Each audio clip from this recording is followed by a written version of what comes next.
Hi, this is Mike Fry with No Kill Learning, and this is No Kill in Motion, your monthly podcast of the goings on in the no kill movement.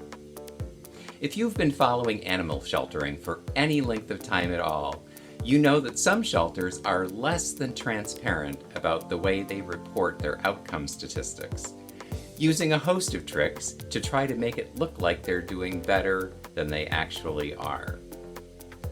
Well, today I'm being joined by Alan Rosenberg, our Chief Data Analyst, also known as the New Jersey Animal Observer. He's going to share some tips and tricks for helping you to keep your animal shelter honest. You're not going to want to miss a minute of this.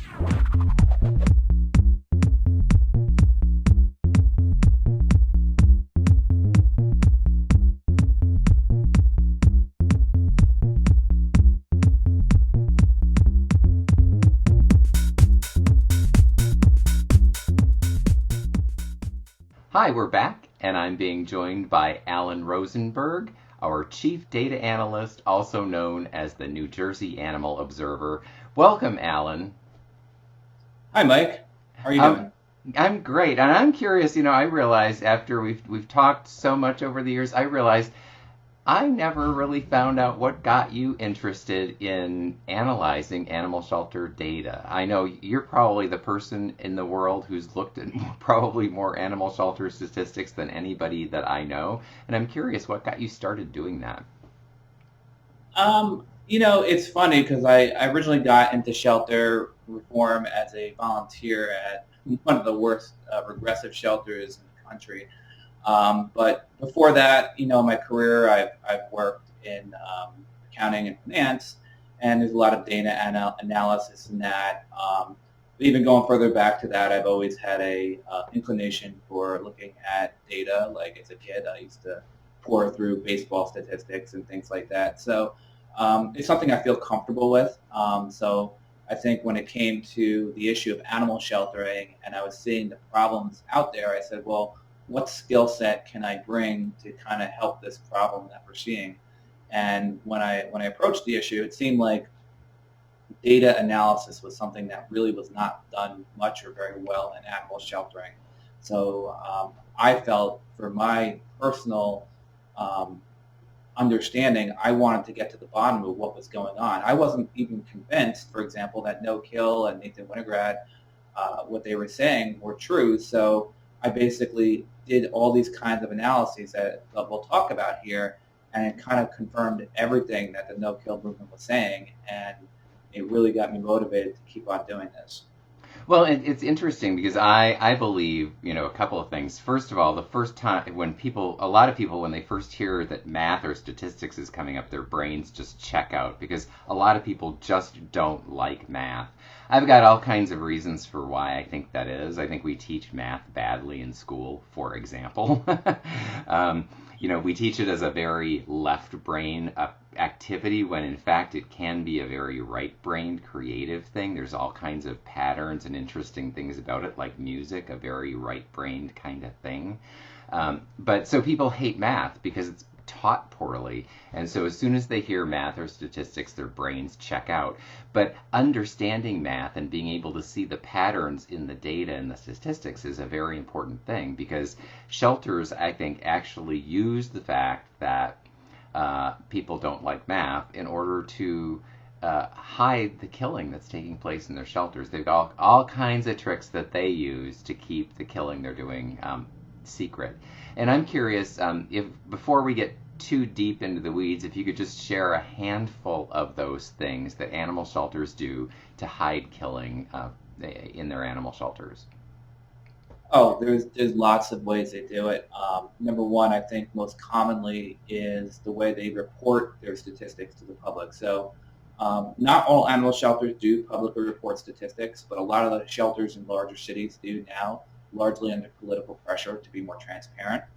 And often they will fill out something called the Asilomar form of statistics, which we can go into detail, but basically this was a formula for a live release rate that was created largely by the kill shelter industry, about 15 years ago, and it excludes large numbers of animals that in many cases are treatable, and it inflates their live release rate and lets people think that, hey, the shelter is saving more animals than they really are. Well, So that's specifically, it that's probably the excludes. most I would common just like to one. point out, it doesn't exclude animals. It excludes deaths. So the Yes, it Asilomar, excludes the animals they don't want to count. Yes. right, the deaths. So it allows them to not include any animals that died in the shelter, or it eliminates um, animals that are so-called owner-requested euthanasia. And one of the reasons that's a problem is because what I've found in my consulting work is that when animal shelters exclude owner-requested euthanasia, all of a sudden they begin either pushing paperwork on people that is in effect the owner requested euthanasia paperwork, even though the people haven't requested euthanasia, and they do that in order to make their statistics look good. In fact, when I've had animal shelters, when I tell them, stop doing that, stop pushing this paperwork on people, they will actually look me in the face and say, well, but that's how we make our statistics look good. So beyond a doubt, if people are using the Asilomar Accords and they're not counting, died in shelter, and they're not counting owner-requested euthanasia, they're, not counting a whole lot of deaths, and they're deliberately misleading their donors and members of the public, I believe. I mean, it's funny. This week, I actually saw a shelter. I think I may have sent it to you. It was San Antonio Animal Services.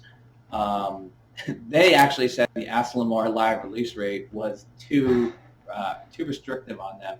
So they actually added to exclude even more animals. Basically, any animal they deem behaviorally unsound and medically untreatable.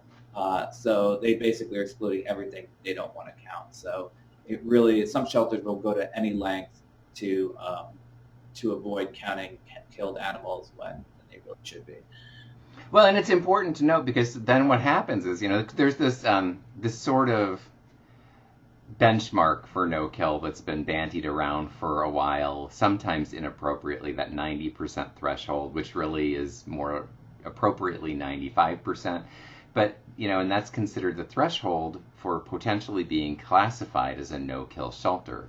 But that's of total intake or total outcomes. And so what happens is people look at that 90% number and then they start excluding a bunch of animals, like those that died in shelter or those that are owner-requested euthanasia or those that they didn't consider adoptable.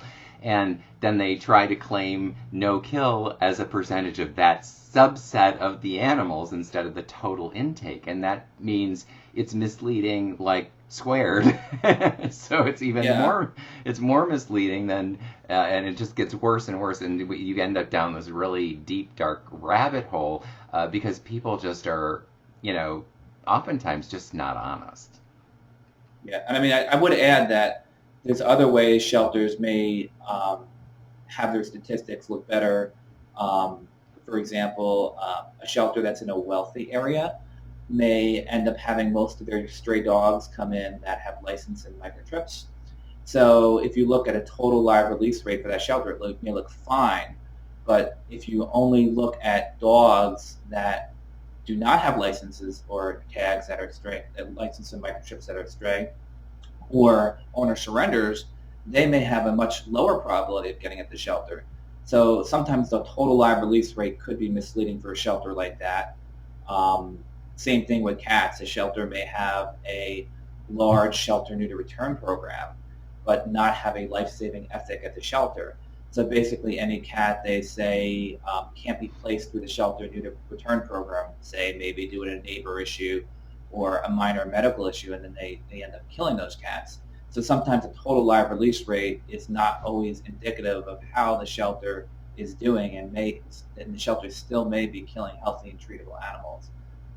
So that's just one example of why you have to look beyond the total live release rate to see what really is going on. Well, and before we go further too, I have to put out, you say shelters are reporting statistics because of the public demand that they do it. And one of the ways the public demand is demanding it is by passing laws requiring shelters to report their statistics. And Yes. you happen to be in a state, New Jersey, that collects shelter statistics. And so not only have you had an interest in shelter statistics, you've had this asset, this resource available for you that you can look at. So you've been looking at New Jersey animal shelter statistics for quite a while. Can you tell us a little bit about what you've seen in your own state shelters by going through every shelter in the state and looking at the outcome statistics now for years? Sure. There's a number of things. So as I just mentioned, certain shelters in wealthier areas may look better than they are because most of the dogs coming in are licensed and microchipped. So they may have a good live release rate in total, but when you exclude those dogs reclaimed by owners and just look at basically what happened to all the other dogs, the kill rate could be significantly higher. Another example is transports. We have a lot of shelters in our state, particularly rescue-oriented shelters, and also some animal control shelters that have very limited animal control contracts where they don't take in that many animals. They basically are transporting massive numbers of easy-to-adopt dogs. Typically, they're puppies, and even when they're adult dogs, they're breeds that are very in high demand in our state, so they quickly leave the shelter, so it doesn't take much work. So their statistics, again, the total live release rate of these shelters is not indicative of how they're really dealing with the local animals because this massive influx of transported animals is distorting their statistics. Well, because they can be killing a large number of local animals that maybe require a little extra care, and then they import animals that are oftentimes already vaccinated, already spayed and neutered, that require no cost or effort really on their part, and that they can adopt out for a higher profit. And moving through those super easy, lucrative animals conceals, it actually changes the outcome statistics for the local animals that they're killing that need a little extra work. It absolutely does, and it's kind of like it's one of the major strategies of socially conscious sheltering that we've been talking about in recent months, where they basically want to have the shelters follow a pet store business model, and that pet store business model will be obscuring the killing that's going on at that shelter if they have animal control contracts, or it just may be obscuring killing in the state as a whole if it's a rescue-oriented shelter and people are looking at the state's entire statistics like some organizations currently are doing. And so one of the things, I mean, I love math, I love data, I love, computer technology, I love spreadsheets. I can bury myself in a spreadsheet for hours and just enjoy myself. But a lot of people are just not that way. I mean, I get it. So what kinds of advice can you give for people? Because, I believe because of that, because I look at the world that way, I believe, that you can see a lot about an animal shelter simply by looking at their outcome statistics. I mean, there's patterns, all of the things that we've talked about, all the tricks that shelters use to pretend like they're doing better, you can see in their outcome statistics.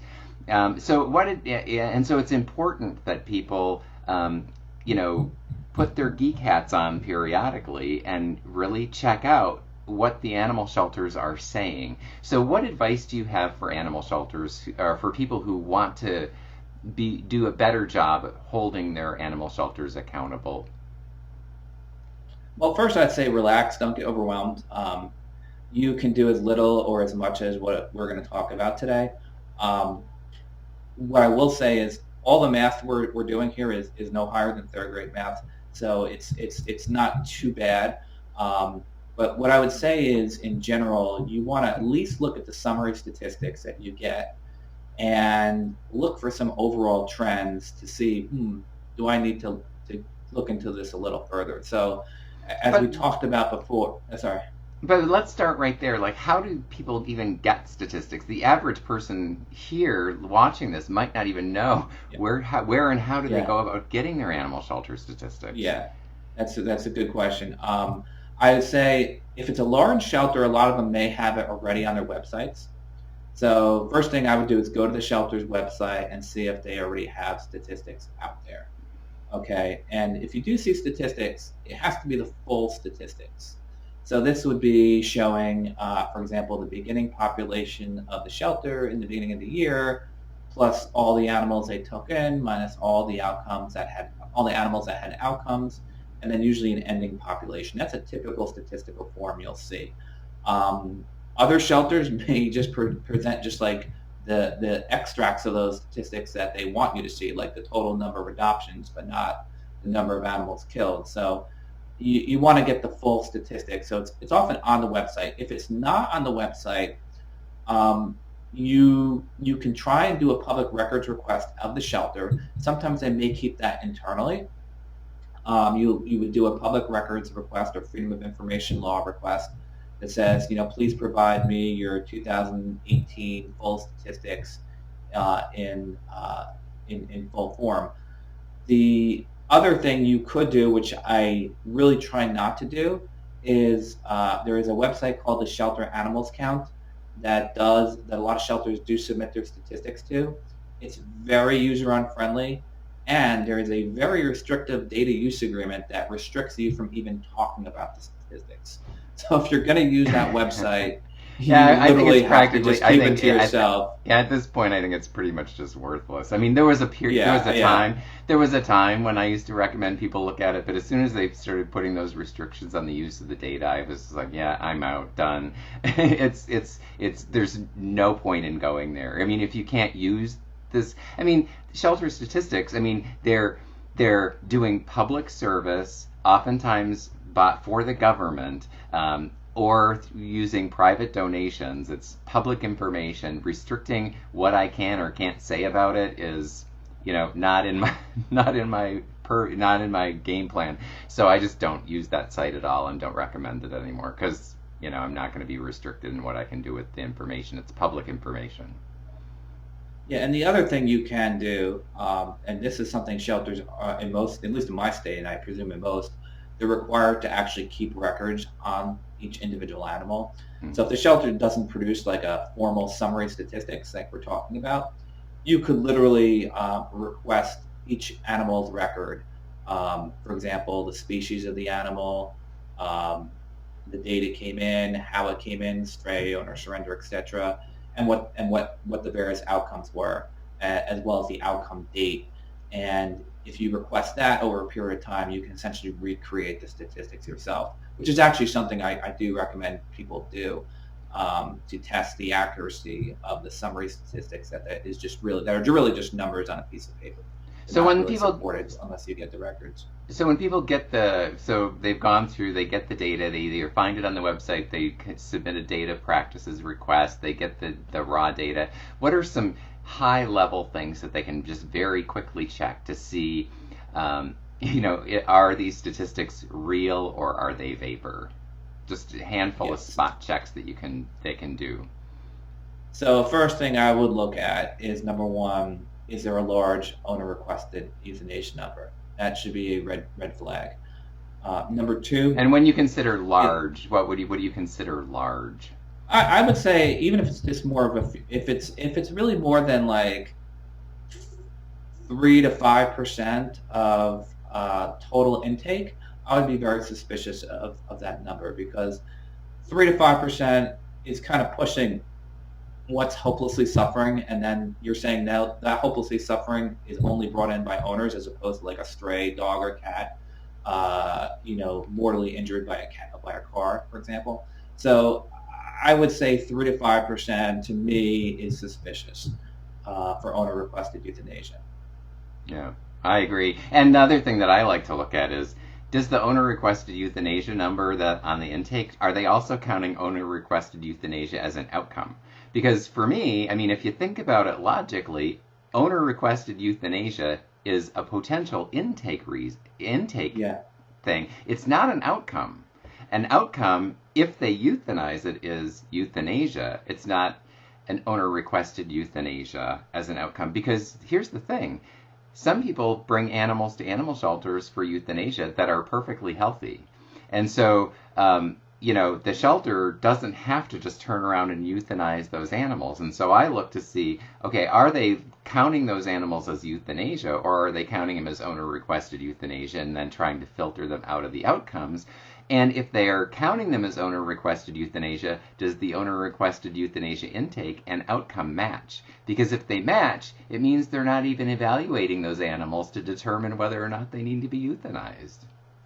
Yeah, I agree. I mean, I've seen some progressive sheltering directors propose shelters in the intake part of the statistics say owner intended euthanasia, and then just have the outcome buried in euthanasia or adoption, whatever, however the animal left the shelter, which I think is fine. When I say owner requested euthanasia, I should clarify that means owner requested euthanasia in the outcome category.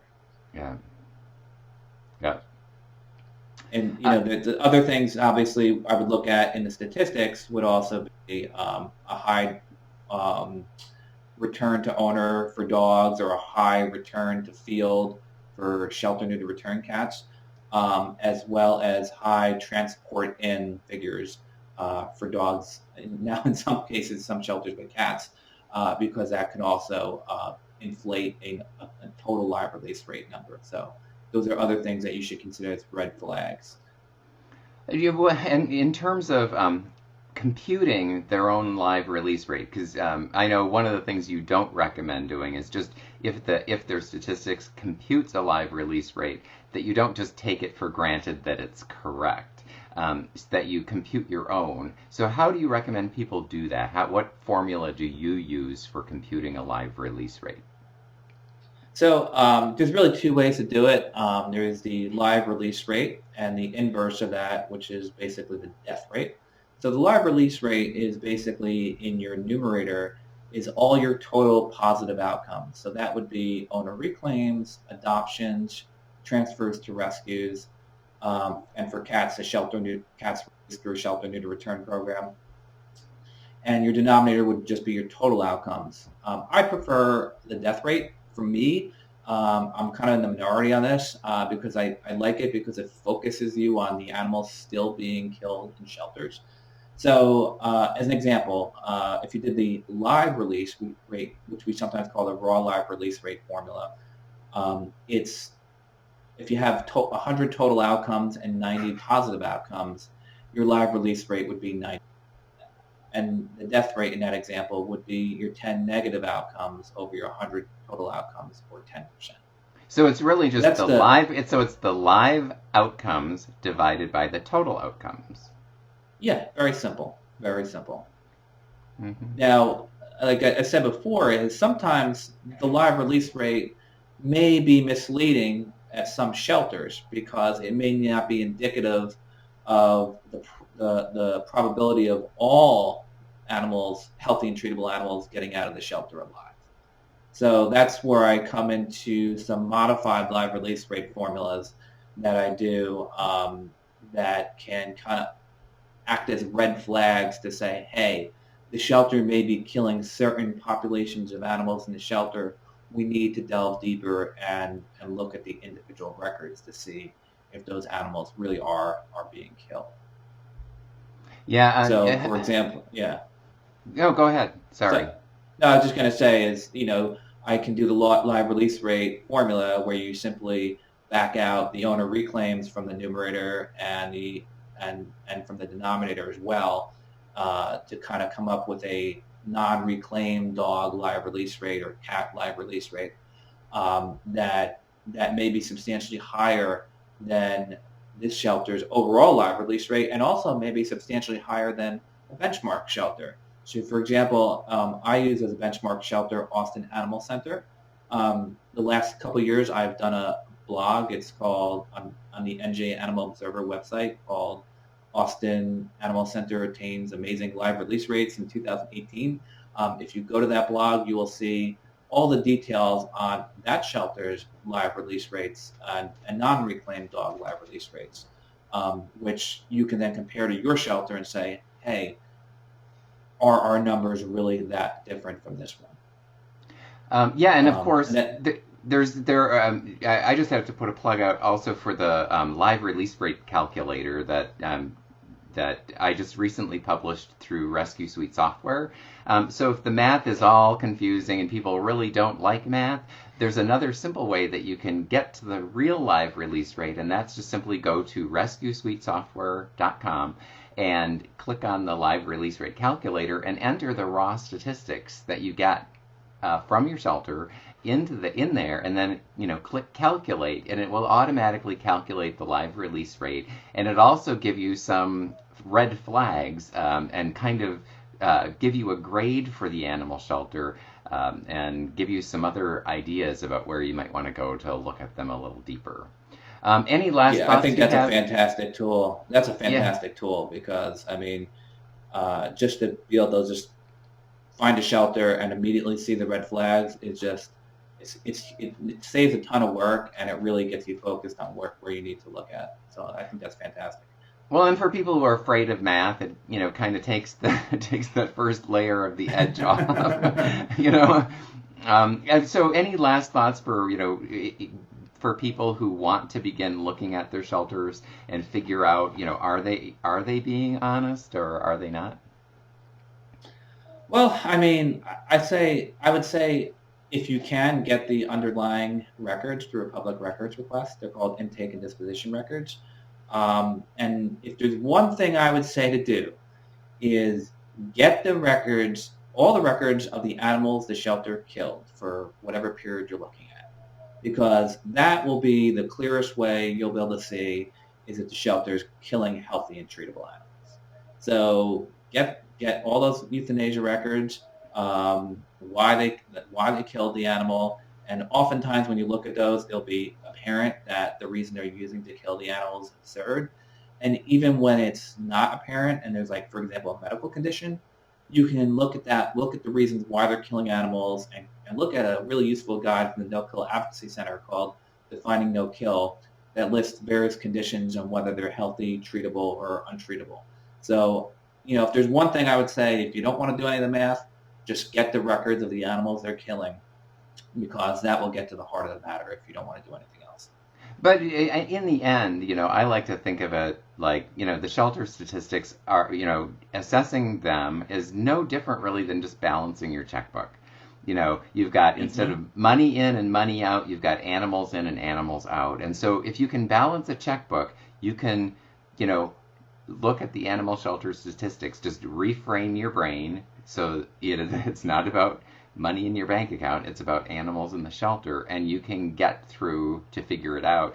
And one of the things I like to do is, even if I'm looking at a shelter that I know and like and trust, I try to look at the statistics with a critical eye and not just automatically believe all the numbers that I see. Because it's that critical eye that helps us, uncover anything that they might be, trying to hide. And so that critical eye is important when you're looking at those statistics. Any last thoughts before we go? No, I would say everyone take a go look into your shelters, view them with an eye of skepticism, and your ultimate goal is always to make the shelter the best it can be. And sometimes tough love is needed, so don't be afraid to exhibit some tough love and hold shelters accountable, because that's essentially your job as an advocate. Your job is to push the shelter directors to do what they should be doing and be the best that they can be. So don't be afraid. Keep on plugging away and be the advocate for the animals. Well, thanks so much for joining us, and thank you for all your work in New Jersey to hold the shelters there accountable, and for helping people around the United States to learn more about how they can look into their own shelter statistics. I think the work that you've done is very important, and I know you've helped a lot of people do exactly that. So I thank you personally. And to our listeners, viewers, and watchers, thank you for watching.